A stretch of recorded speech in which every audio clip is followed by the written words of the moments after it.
సినిమాలు తీయొచ్చయ్యా, తీయకూడదని ఎవరన్నారు? సినిమాలు తీయడం తేలికే, కానీ ఆ సినిమాలు రిలీజ్ చేయడమే చాలా కష్టం. థియేటర్లన్నీ ఆ నలుగురు చేతుల్లోనే ఉన్నాయ్యా. మీలాంటి కొత్త వాళ్ళు సినిమాలు తీస్తే థియేటర్లు ఎవరు? ఎవరు సార్ ఆ నలుగురు? ఇండస్ట్రీకి వచ్చిన కానీ నలుగురు అని చెప్తున్నారు, కానీ ఆ నలుగురు ఎవరో మాకు తెలియదు సార్.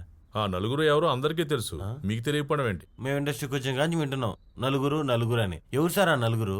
ఆ నలుగురు అంటే తెలుగు రాష్ట్రాల్లో తెలియని వాళ్ళు ఎవరున్నారయ్యా? దిల్ రాజు గారు, అరవింద్ గారు, సురేష్ బాబు గారు, ఇంకా ఏషియన్ ఫిలిమ్స్ వాళ్ళు. అయితే నలుగురికి చేతులెత్తి మొక్కాలి సార్. దేనికి? థియేటర్స్ ఇవ్వనందుకా? కాదు సార్, థియేటర్లను కళ్యాణ మండపాలు కాకుండా కాపాడుతున్నందుకు సార్. అంతేకాదు, హిందూ, ముస్లిం, క్రిస్టియన్ ముగ్గురు వాళ్ళ వాళ్ళ టెంపుల్స్కి వెళ్తారు. కానీ కులాలకి మతాలకు అతీతంగా అందరూ కలిసి కూర్చునే సర్వమత దేవాలయం అంటూ ఉందంటే అది థియేటర్సే సార్.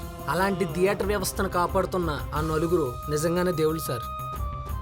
అవును సార్, ఆ నలుగురు చేతిలో కొన్ని థియేటర్స్ ఉండబట్టే సినిమా ఇండస్ట్రీ పచ్చగా ఉంది. కరోనా తర్వాత కూడా వాళ్ళ థియేటర్స్ని లీజ్ చేయబట్టే ఆడియన్స్ థియేటర్లో మూవీ చూడగలుగుతున్నారు. అదే థియేటర్స్ ఓనర్స్ అయితే థియేటర్స్ ఎప్పుడో కళ్యాణ పనులు చేసేవారు సార్.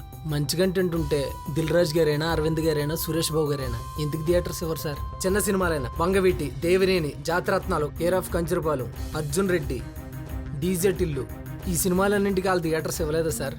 మంచి కంటెంట్ ఉంటే ఖచ్చితంగా నలుగురు థియేటర్స్ ఇస్తారు సార్. నిజమేనయ్యా మీరు చెప్పేది. గుడ్ కంటెంట్ ఉన్న సినిమాల్ని జనాలు ఎప్పుడూ ఆదరిస్తారు. ఆ నలుగురు థియేటర్స్ ఇస్తారు. మీలో అప్డేట్ ఉండాలయ్యా, అప్డేట్ ఉన్న కథలు కావాలయ్యా. సార్ మేమంతా అప్డేట్లోనే ఉన్నాం సార్. మేము రొటీన్ కమర్షియల్ కథలు రాయం సార్. ఈ జనరేషన్ తగ్గట్టే కొత్త కొత్త కాన్సెప్ట్లతో రాసుకొని మీ దగ్గరికి వచ్చాం సార్. పైగా మీరు ఎవరిని వెతుక్కోవాల్సిన అవసరం లేదు సార్. మేమంతా ఒక టీము. మా టీంలోనే హీరో, హీరోయిన్, డైరెక్టర్, కెమెరామ్యాన్, సినిమాకి కావాల్సిన 4 స్తంభాలు ఉన్నాం.